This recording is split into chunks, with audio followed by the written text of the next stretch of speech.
നിങ്ങളുടെ ബിസിനസ് ലോകമെമ്പാടും എത്തിക്കാൻ ഒരു പ്ലാൻ ഉണ്ടോ? കൊള്ളാം. അങ്ങനെയെങ്കിൽ ഒരു രാജ്യത്തിന്റെ അതിർത്തി കടന്ന് മറ്റൊരു രാജ്യത്തേക്ക് ബിസിനസ് വളർത്തുമ്പോൾ നമ്മൾ ശ്രദ്ധിക്കേണ്ട നിയമപരമായ വഴികളെക്കുറിച്ച് നമുക്ക് സംസാരിക്കാം. നിങ്ങളുടെ ബിസിനസ് വളർച്ചയുടെ അടുത്ത ഘട്ടത്തിലേക്ക് ചിലപ്പോൾ തയ്യാറായിരിക്കും. പക്ഷെ ഒരു കാര്യം ഓർക്കുക, ഓരോ രാജ്യത്തും നിയമങ്ങൾ ഓരോന്നാണ്. അപ്പോൾ ആ നിയമപരമായ വെല്ലുവിളികളെ നേരിടാൻ നിങ്ങൾ ശരിക്കും തയ്യാറാണോ?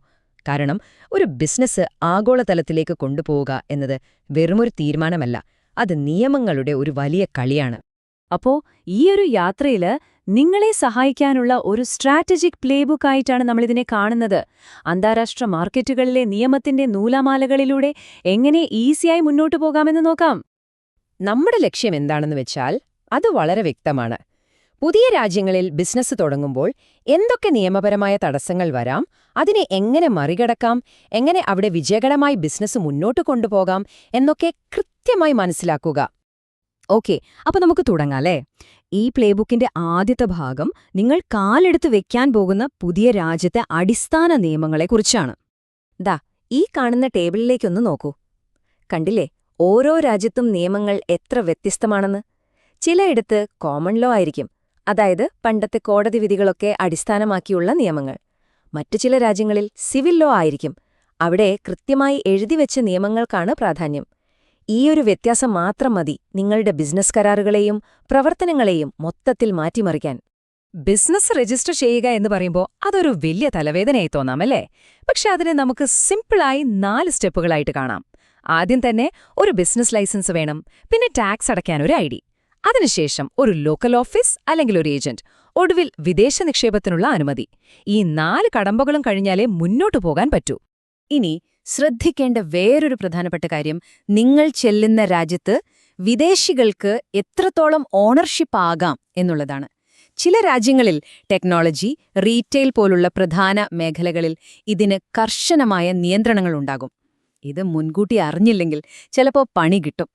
ശരി, ഇനി നമുക്ക് അടുത്ത ഘട്ടത്തിലേക്ക് പോകാം. ഇത് നിങ്ങളുടെ ടീമിനെയും പണത്തെയും കുറിച്ചാണ്. അതായത് ആളുകളെയും പൈസയും എങ്ങനെ അവിടുത്തെ നിയമമനുസരിച്ച് മാനേജ് ചെയ്യാമെന്ന് നോക്കാം. തൊഴിൽ നിയമങ്ങൾ ഓരോ രാജ്യത്തും എത്രത്തോളം വ്യത്യസ്തമായിരിക്കുമെന്നറിയാൻ ഇതൊരു അടിപൊളി ഉദാഹരണമാണ്. ഇപ്പോൾ അമേരിക്ക പോലൊരു സ്ഥലത്ത് അറ്റ് വിൽ നിയമമാണ്. അതായത് ഒരു കാരണവുമില്ലാതെ തന്നെ ജോലിക്കാരനെ പിരിച്ചുവിടാം. പക്ഷെ നേരെ മറിച്ച് ജർമ്മനിയിലോ അവിടെ ഒരാളെ പിരിച്ചുവിടണമെങ്കിൽ വളരെ വ്യക്തവും ശക്തവുമായ കാരണം വേണം, അത് നിയമപരമായി നിലനിൽക്കുകയും വേണം. ഈ വ്യത്യാസം മനസ്സിലാക്കിയില്ലെങ്കിൽ വലിയ നിയമപ്രശ്നങ്ങളിലേക്ക് പോകാം. ഇനി നിങ്ങളുടെ പൈസ എങ്ങോട്ടൊക്കെയാണ് പോകുന്നതെന്ന് നോക്കിയാലോ. നിങ്ങളുണ്ടാക്കുന്ന വരുമാനത്തിൽ നിന്ന് കോർപ്പറേറ്റ് ടാക്സ് പോകും, പിന്നെ സാധനങ്ങൾക്ക് കൊടുക്കുന്ന വാറ്റ് അല്ലെങ്കിൽ GST, പുറത്തുനിന്ന് സാധനങ്ങൾ കൊണ്ടുവരുമ്പോൾ ഇറക്കുമതി തീരുവ, അങ്ങനെ പലതരം നികുതികളുണ്ട്. ഇതെല്ലാം ചേർന്നാണ് നിങ്ങളുടെ ലാഭം എത്രയാണെന്ന് തീരുമാനിക്കുന്നത്. ഇനി നമ്മൾ സംസാരിക്കാൻ പോകുന്നത് നിങ്ങൾ ഇത്രയും നാൾ കഷ്ടപ്പെട്ട് ഉണ്ടാക്കിയെടുത്തതിനെ എങ്ങനെ സംരക്ഷിക്കാം എന്നതിനെക്കുറിച്ചാണ്. അതായത് നിങ്ങളുടെ ആശയങ്ങൾ, നിങ്ങളുടെ കണ്ടുപിടുത്തങ്ങൾ, നിങ്ങളുടെ ഉപഭോക്താക്കളുടെ വിവരങ്ങൾ, ഇതെല്ലാം പുതിയൊരു രാജ്യത്ത് എങ്ങനെ സുരക്ഷിതമാക്കാം? നിങ്ങളുടെ ബ്രാൻഡ് നെയിമും ലോഗോയും ഒക്കെ സേഫാക്കാൻ ട്രേഡ് മാർക്ക് വേണം. പുതിയ കണ്ടുപിടുത്തങ്ങളാണെങ്കിൽ പേറ്റന്റ് എടുക്കണം. പിന്നെ നിങ്ങളുടെ സോഫ്റ്റ്വെയറോ മറ്റു ക്രിയേറ്റീവ് വർക്കുകളോ ആണെങ്കിൽ കോപ്പിറൈറ്റും. പക്ഷേ ഒരു കാര്യം ഓർക്കണം, ഓരോ രാജ്യത്തും ഇതിനുള്ള നിയമങ്ങൾ വേറെ വേറെയാണ്. അതുകൊണ്ട് തന്നെ നിങ്ങൾ പോകുന്ന ഓരോ മാർക്കറ്റിലും നിങ്ങളുടെ ഈ സ്വത്തുക്കൾ പ്രത്യേകം രജിസ്റ്റർ ചെയ്യേണ്ടി വരും. ഡാറ്റ പ്രൈവസി എന്ന് പറയുന്നത് തമാശയല്ല. അത് നിങ്ങൾ ഉറപ്പായും ചെയ്യേണ്ട 4 കാര്യങ്ങളാണ്. 1. എന്ത് ഡാറ്റയാണ് നിങ്ങൾ കളക്ട് ചെയ്യുന്നതെന്ന് കൃത്യമായി അറിയുക. 2. ഉപയോക്താക്കളിൽ നിന്ന് വ്യക്തമായ അനുവാദം വാങ്ങുക. 3. ഇനി ഡേറ്റ എങ്ങാനും ലീക്കായാൽ എന്ത് ചെയ്യണമെന്നതിന്റെ ഒരു പ്ലാൻ വേണം. 4. ഒരു രാജ്യത്തു നിന്ന് മറ്റൊരു രാജ്യത്തേക്ക് ഡാറ്റ കൈമാറുമ്പോൾ അവിടുത്തെ നിയമങ്ങൾ കർശനമായി പാലിക്കുക.